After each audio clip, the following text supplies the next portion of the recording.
Dan yang luar biasa adalah ada orang-orang Kristen. Rumahnya itu sudah rata dengan tanah, sudah menjadi abu. Tetapi mereka tidak menjadi kecewa. Mereka memuji Tuhan di atas rumah mereka yang sudah hangus terbakar.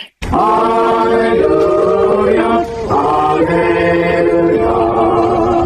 Bukankah Tuhan mencari orang-orang demikian? Mereka memuji Tuhan bukan karena mereka rumahnya tidak terbakar. Mereka memuji Tuhan karena mereka mempercaya Tuhan bahwa segala sesuatu pasti ada rencana Tuhan yang baik. Salam saudara-saudara yang diberkati oleh Tuhan. Berjumpa kembali bersama dengan saya di channel ini. Bagaimana kabar kita semua? Kiranya kabar kita selalu baik-baik saja dan terus diberkati oleh Tuhan dengan melimpah-limpah. Amin. Usai terjadinya kebakaran yang hebat di California itu terjadi, dan yang mengalaminya bukan hanya artis-artis, tetapi juga ada beberapa gereja yang dihanguskan. Termasuk di video cuplikan berikutnya akan saya tampilkan. Gereja tersebut hangus terbakar, tetapi sangat luar biasa bagaimana mereka datang berbondong-bondong tetap memuji Tuhan dan mengatakan haleluya. Dan saya katakan ini adalah keajaiban Tuhan, dan kita boleh belajar dan kita jadikan ini menjadi motivasi supaya kita tetap semangat apapun yang terjadi. Berikut videonya. Semuanya sudah tahu apa yang terjadi di California. Kebakaran satu kota, kebakaran yang begitu meluas, terjadi satu hari setelah acara Golden Globe. Di acara ini, presenternya ada banyak mengucapkan hujatan-hujatan kepada Tuhan. Walaupun di acaranya itu setiap kali dia menghujat Tuhan itu selalu disensor. Tapi sebenarnya dia banyak membuat lelucon-lelucon untuk menghujat Tuhan. Semua orang tahu bahwa Amerika adalah negara yang dibangun atas dasar kekristenan dan Yahudi. Mereka membangun negara ini dengan nilai-nilai kekristenan. Karena dulu bapak-bapak pendiri dari Amerika adalah orang-orang Kristen dan orang-orang Yahudi. Sehingga nilai-nilai kekristenan itu sangat dijunjung tinggi. Bahkan uang mereka tertulis "In God we trust". Mereka percaya kepada Tuhan. Bahkan undang-undang atau hukum-hukum di negara ini semuanya diambil berdasarkan firman Tuhan. Tetapi presenter ini banyak memberikan joke tentang hujatan-hujatan kepada Tuhan. Bahkan yang terakhir, ngapain dia kemudian memberikan lelucon untuk menyatakan bahwa lihat Tuhan yang menciptakan alam semesta. Tidak ada yang menyebutkan terima kasih kepada Tuhan sama sekali. Mereka berterima kasih kepada ayah ibunya, mereka berterima kasih kepada si A, si B, tetapi tidak ada yang berterima kasih kepada Tuhan. Tuhan itu tidak disebut, nama Tuhan tidak disebutkan sama sekali. Jadi dia sengaja untuk melecehkan Tuhan. Padahal Alkitab berkata demikian. Di dalam Keluaran 20 ayat 7, jangan menyebut nama Tuhan Allahmu dengan sembarangan, sebab Tuhan akan memandang bersalah. Sebab Tuhan akan memandang bersalah orang yang menyebut namanya dengan sembarangan. Juga di dalam Galatia 6 ayat 7 berkata, jangan sesat, Allah tidak membiarkan dirinya dipermainkan. Karena apa yang ditabur orang, itu juga yang akan dituainya. Jadi Alkitab di sini berkata, Allah tidak membiarkan dirinya dipermainkan. Jadi jangan kurang ajar kepada Tuhan. Kenapa nggak cuma orang ini aja yang dihukum Tuhan? Karena semua orang di situ juga ikut mentertawakan. Jangan kita itu kurang ajar kepada Tuhan. Tuhan itu kasih, tapi jangan pernah kurang ajar. Karena apapun yang terjadi, dia raja. Jangan kurang ajar dengan raja.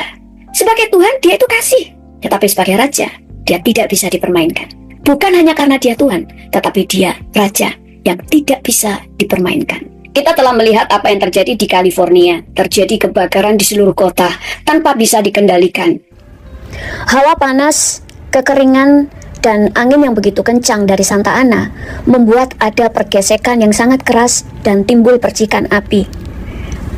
Api-api itu menyebar kemana-mana karena ada angin puting beliung yang begitu kencang, sehingga kota California terbakar. Kita lihat itu, apinya terus berputar. Bahkan ada tornado api. Lihat.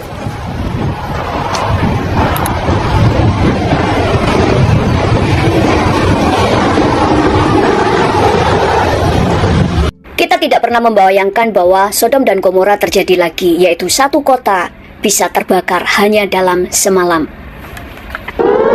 Ini adalah suara sirene tanda bahaya. Mungkin waktu rapture nanti akan ada sirene dari surga, yaitu suara sangkakala yang gegap gempita.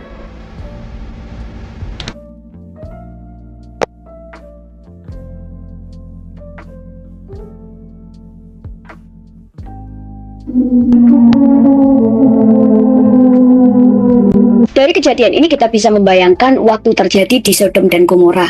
Waktu itu dikatakan bahwa api Tuhan turun atas kota Sodom dan Gomora. Tapi pada saat itu semua orang mati kecuali Lot dan anak-anaknya. Tapi yang sekarang masih ada anugerah Tuhan. Yang mati dari kejadian ini hanya 15 orang. Tapi barusan diberitakan bahwa yang mati bertambah menjadi 24 orang dan beberapa orang luka-luka. Beberapa masih dinyatakan hilang. Kita berdoa supaya angka kematian tidak bertambah lagi. Selebihnya semuanya selamat, hanya rumah-rumah yang tidak bisa diselamatkan. Kita melihat ada banyak rumah-rumah artis yang terbakar habis, padahal rumah mereka dibangun dengan teknologi yang tinggi supaya rumah mereka itu aman dari bencana, dari penjahat, dan sebagainya. Bahkan ada salah satu artis yang bernama Kim Kardashian. Dia itu punya orang-orang pemadam kebakaran sendiri. Jadi, dia memang membayar pemadam kebakaran untuk berada di dekat rumahnya atau di rumahnya gitu ya. Dia katakan dia perlu punya itu untuk mengamankan rumahnya dari kebakaran dan untuk mengamankan rumah tetangga-tetangganya kalau terjadi kebakaran. Karena dia tahu di California memang rawan kebakaran. Kalau di musim panas ekstrim itu biasanya bisa terjadi kebakaran karena kebakaran itu bisa timbul karena panas, lalu ada percikan api, terus ditambah dengan angin Santa Ana. Angin yang begitu kencang. Nah, apa sih yang kita bisa belajar dari sini? Saudara, Kim Kardashian sudah punya departemen kebakaran tersendiri untuk melindungi rumahnya dengan segala macam peralatannya. Ya, wajar dia sangat kaya. Rumahnya aja senilai 70,4 juta US dollar. Berarti sekitar 1,15 triliun. Dan kita mau belajar di sini, segala sesuatu itu bisa digoncangkan. Tidak ada sesuatu yang kita bisa harapkan. Dengan kekayaan seperti itu, dia bisa membayar, dia punya departemen kebakaran tersendiri untuk melindungi rumahnya. Tetapi, tetap itu tidak bisa menolong dia. Itu sebabnya firman Tuhan berkata di dalam Mazmur 127 ayat pertama berkata, "Jikalau bukan Tuhan yang membangun rumah, sia-sialah usaha orang yang membangunnya. Jikalau bukan Tuhan yang mengawal kota, sia-sialah pengawal berjaga-jaga." Dulu pernah terjadi di Kota Malang zaman dulu ya, lagi canggih-canggihnya, ada rumah yang sangat kaya, sehingga semuanya serba elektronik, supaya tidak ada orang yang bisa masuk ke rumahnya. Maksudnya supaya tidak ada maling atau rampok yang masuk ke rumahnya, jadi aman. Jadi semuanya serba canggih. Rumah itu pada waktu terjadi kebakaran, listriknya mendadak mati, sehingga mereka tidak bisa keluar rumah. Dan mereka semua yang tinggal di rumah beserta dengan pembantunya, semuanya mati. Itu sebabnya kenapa pengharapan kita hanya kepada Tuhan, bukan kepada uang, tetapi juga jangan anti uang. Selama hidup di dunia, saudara membutuhkan uang, tapi jangan menjadikan uang itu tuan bagi hidup saudara. Tulis di chat, jangan jadikan uang sebagai tuan saudara. Ya, di California kemarin memang diperkirakan itu ada sabotase. Kenapa? Karena 3 bulan sebelum terjadi kebakaran, pihak asuransi mereka menolak untuk melindungi rumah-rumah dari kebakaran karena memang di California sering terjadi kebakaran karena cuaca yang sangat panas sehingga terjadi banyak kekeringan. Dan pada waktu terjadi kebakaran, anehnya itu adalah hidran yang selama ini menyediakan air supaya pada waktu terjadi kebakaran, maka mobil-mobil pemadam kebakaran bisa mengambil air di hidran-hidran itu. Di Amerika itu biasanya di sepanjang jalan, di setiap berapa meter itu selalu ada hidran yang menyediakan air untuk bisa menyemprotkan air sebanyak-banyaknya supaya tidak terjadi kebakaran. Tetapi hari itu hidran-hidran ini kosong. Saudara bisa membayangkan kekacauan yang terjadi. Semua rumah terbakar. Tetapi di balik semuanya itu tetap ada mujizat. Beberapa anak Tuhan rumahnya itu tidak tersentuh api, bahkan pepohonan atau tanaman di sekitar rumah mereka itu nggak kebakar. Ya nggak semua orang, bukan berarti yang kemudian kebakar mereka bukan orang yang takut akan Tuhan. Belum tentu juga, karena setiap orang mengalami proses yang berbeda. Dan ini anehnya juga, ada beberapa artis yang rumahnya itu tidak tersentuh api. Dan ternyata mereka adalah artis-artis yang suka untuk mendonasikan hartanya untuk menolong banyak orang. Ada Dan Aykroyd, rumahnya seperti istana dengan luas 7.900 square feet. Ini bukan masalah bahwa konstruksi rumahnya lebih bagus daripada rumah yang lain.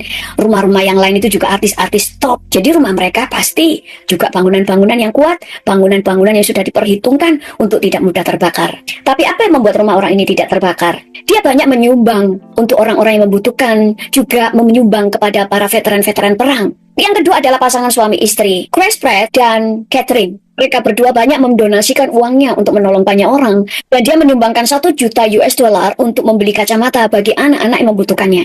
Yang ketiga adalah Bill Hader. Rumah dia juga tidak tersentuh api. Bahkan mobilnya semuanya utuh. Karena ternyata dia selama ini, dia banyak menyumbangkan uangnya untuk mendanai rumah sakit anak. Saudara, Alkitab sudah berkata demikian. Dalam kitab Amsal 11, ayat 17 berkata demikian.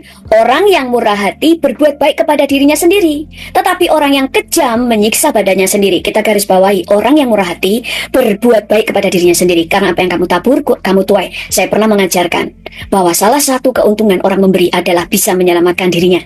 Seperti Dorcas, pada waktu dia mati, dia dibangkitkan kembali. Karena orang-orang karena teman-teman Dorcas berkata kepada Petrus, orang ini banyak membuat pakaian, dia selama ini banyak menolong orang, sehingga mereka semuanya masih membutuhkan Dorcas, dan Dorcas dibangkitkan dari kematian. Dan banyak cerita di Alkitab yang saya sudah sampaikan di dalam pengajaran hari Sabtu yang judulnya adalah The Power of Giving. Alkitab di dalam Matius 5 ayat 7 juga berkata, berbahagialah orang yang murah hatinya, karena mereka beroleh kemurahan. Dia banyak memberikan pertolongan. Dia sendiri mendapatkan pertolongan dari Tuhan. Mereka banyak memberi kemurahan. Tuhan juga memberi dia kemurahan. Di dalam 2 Samuel 2 ayat 30 berkata, sebab siapa yang menghormati aku akan kuhormati, tetapi siapa yang menghina aku akan kupandang rendah. Sodom dan Gomora dilalap api, semuanya menjadi abu dalam 1 hari. Kita telah bisa menyaksikannya sekarang. Kalau dulu mungkin lebih parah. Zaman dulu belum ada pemadam kebakaran. Jadi hangus terbakar, tidak ada evakuasi, semuanya mati. Tapi sekarang masih ada banyak kemurahan. Tetapi sekalipun demikian, Tuhan itu kasih. Tetap segala sesuatu mendatangkan kebaikan. Karena Tuhan mau apa yang terjadi membuat orang mengoreksi dirinya, membuat orang belajar, membuat orang menjadi bertobat, dan mengoreksi dirinya untuk tidak mengulang kesalahan yang sama. Supaya setiap orang bisa melihat mereka tidak bisa mengandalkan siapapun, tidak bisa mengandalkan orang lain, uangnya, bahkan segala sesuatu, kecanggihan rumahnya, pemerintah. Dia tidak bisa mengharapkan pemerintah, tidak bisa mengharapkan siapapun kecuali Tuhan. Karena kalau Tuhan sudah berfirman untuk habis, maka habislah segala sesuatu. Apakah kebakaran yang terjadi di Amerika adalah masalah dengan Palestina? Tidak. Tetapi karena mereka menghujat Tuhan, mereka mentertawakan Tuhan, mereka melecehkan kekudusan Tuhan, melecehkan kemuliaan Tuhan, dan mereka memuja dosa. 1 Samuel 2 ayat 7 berkata, Tuhan membuat miskin dan membuat kaya, ia merendahkan dan meninggikan juga. Ia menegakkan orang yang hina dari dalam debu dan mengangkat orang yang miskin dari lumpur, untuk mendudukkan dia bersama-sama para bangsawan dan membuat dia memiliki kursi kehormatan. Sebab Tuhan mempunyai alas bumi dan di atasnya ia menaruh daratan. Tuhan itu bisa merendahkan orang dalam 1 hari dan bisa mengangkat orang dalam 1 hari. Siapa yang bisa membayangkan kalau besok rumahnya akan habis terbakar, tidak ada tanda-tanda, tidak ada firasat apapun, tiba-tiba habis semuanya. Untuk semua bisa melihat bahwa segala sesuatu bisa digoncangkan. Alkitab berkata di dalam Ibrani 12 ayat 27, ungkapan satu kali lagi menunjuk pada perubahan, pada apa yang dapat digoncangkan, karena ia dijadikan supaya tinggal tetap apa yang tidak tergoncangkan. Kemudian ayat 28, jadi karena kita menerima kerajaan yang tidak tergoncangkan, marilah kita mengucap syukur dan beribadah kepada Allah menurut cara yang berkenan kepadanya, dengan takut dan hormat. Saudara, menyembahlah Tuhan dengan rasa hormat dan takut. Takut di sini artinya kita tahu bahwa Dia itu penguasa langit dan bumi, Dia bisa lakukan apapun, Dia bisa menghidupkan, Dia juga bisa mencabut nyawa, karena Dia penguasa. Jadi takutlah akan Tuhan. Dia memegang hidup kita, Dia memegang nyawa kita, Dia memegang masa depan kita, dan Dia memegang hari ini, bahkan masa lalu kita. Dan Alkitab berkata segala sesuatu bisa digoncangkan, supaya tinggal tetap yang tidak tergoncangkan, yaitu Tuhan. Itu sebabnya lewat kejadian yang terjadi di California, membuat saudara dan saya harus mulai memahami segala sesuatu bisa digoncangkan. Tetap hidup kita harus mempersiapkan masa depan. Tetap hidup kita harus menyusun hidup, mengelola keuangan, mengelola kehidupan, menyusun planning di masa yang akan datang. Tapi tetap semuanya itu bisa digoncangkan. Bukan berarti kemudian tidak punya planning, tetapi kita mulai tetap tahu bahwa kita hanya bisa mengandalkan Tuhan di dalam kehidupan kita. Karena segala sesuatu di bumi bisa digoncangkan. Tulis di chat, segala sesuatu bisa digoncangkan, tetapi aku memiliki Tuhan yang tidak tergoncangkan. Dan yang luar biasa adalah ada orang-orang Kristen, rumahnya itu sudah rata dengan tanah, sudah menjadi abu, tetapi mereka tidak menjadi kecewa. Mereka memuji Tuhan di atas rumah mereka yang sudah hangus terbakar. Haleluya. Bukankah Tuhan mencari orang-orang demikian? Mereka memuji Tuhan bukan karena mereka rumahnya tidak terbakar.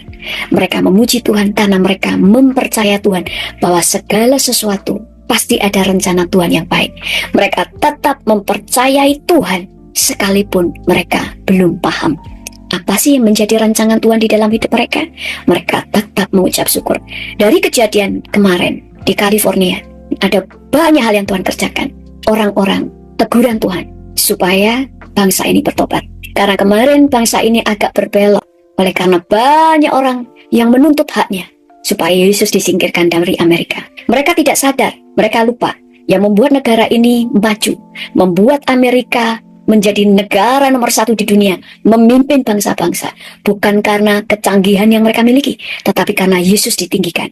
Waktu ada orang-orang yang melecehkan Tuhan, maka mereka berhadapan dengan Tuhan. Bahkan ada salib di atas bukit yang tidak ikut terbakar, dan beberapa bangunan gereja yang di sekelilingnya sudah terbakar habis, tetapi gereja tidak tersentuh api, dia tetap berdiri. Demikian juga di beberapa rumah yang terbakar habis, ditemukan Alkitab tidak tersentuh api, bahkan buku cerita Alkitab anak-anak yang tipis tidak terbakar api, untuk menunjukkan bahwa kalian harus kembali kepada Tuhan, karena hanya Tuhan yang tidak bisa digoncangkan. Yang kedua yang kita belajar, jangan pernah kurang ajar kepada Tuhan. Semarah-marahnya kamu, jangan kurang ajar kepada Tuhan. Iblis aja tidak berani melecehkan dan menghujat Tuhan. Itu sebabnya iblis memakai manusia yang jahat untuk menghujat Tuhan, karena iblis tidak berani menghujat Tuhan karena dia tahu siapa Allah. Dia hanya bisa memberontak, tapi dia tidak berani menghujat Tuhan. Tapi manusia tidak pernah melihat Allah. Itu sebabnya mereka bisa kurang ajar, dan jangan kita melakukan hal yang sama. Yang ketiga, lewat kejadian ini Tuhan menunjukkan siapa yang murah hati mendapat kemurahan, siapa banyak menolong orang lain, dia juga mendapat pertolongan. Tetapi bukan berarti yang kemudian tidak ditolong mereka adalah bukan orang yang murah hati. Ada orang-orang yang semakin dewasa rohani, diproses Tuhan untuk mulai mengajar dan menguji hati mereka. Apakah mereka tetap percaya? Apakah mereka akan tetap berbuat benar? Apakah mereka tetap tidak menjadi kecewa? Seperti orang-orang tadi, orang-orang Kristen yang rumahnya habis terbakar, tetapi mereka tetap memuliakan Tuhan. Dan yang terakhir, ada seorang anak Tuhan, rumahnya tidak terbakar. Dia menangis bukan karena dia rumahnya terbakar, karena rumahnya baik-baik aja, tapi dia menangis karena melihat rumah-rumah teman-temannya terbakar. Dia bahagia, dia terharu akan pertolongan Tuhan, tetapi dia juga berduka cita untuk penderitaan teman-temannya. Ini adalah kasih. Yang keempat, kita belajar dari kejadian ini bahwa segala sesuatu bisa digoncangkan, bisa lenyap dalam semalam. Bisa hari ini kita jaya, tapi kita tidak pernah tahu. Mungkin besok bangun, semuanya sudah lenyap. Itulah dia video yang baru saja kita tonton tadi videonya. Bagaimana orang-orang Kristen yang ada di sana mengalami penderitaan, bagaimana gereja mereka hangus terbakar, tetapi mereka diselamatkan oleh Tuhan dari dalam api tersebut, dan tidak ada satu orang pun korban jiwa di sana. Saya katakan ini adalah keajaiban Tuhan. Dan bagaimana kita melihat tadi di video cuplikan, mereka menyerukan nama Yesus, mereka memuji Tuhan dan berkata haleluya, artinya pujilah Tuhan. Saudara, begitu juga dengan kita sebagai orang-orang Kristen dalam mengikut Kristus. Saudara, akan ada tantangan dalam kehidupan kita. Mungkin ada orang yang beranggapan, kenapa mereka itu kan pengikut Tuhan Yesus? Kalau memang Tuhan mereka itu hidup, kenapa gereja mereka hangus terbakar? Mungkin ada yang bertanya demikian. Saya mau katakan, apakah gereja mereka itu terbakar? Apakah itu menandakan Tuhan mereka tidak ada dan tidak hidup? Ya, tentunya tidak. Dan jawabannya adalah, walaupun gereja mereka terbakar, Tuhan mereka tetap hidup dan ada.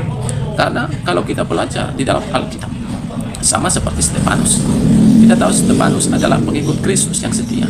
Ketika dia menceritakan Yesus, Stefanus dilempari sampai meninggoy, ya, karena dikatakan telah menghujat Allah karena menceritakan Yesus. Nah, pertanyaannya, kalau memang Tuhan Yesus itu hidup, kenapa Stefanus harus mengalami kengerian itu?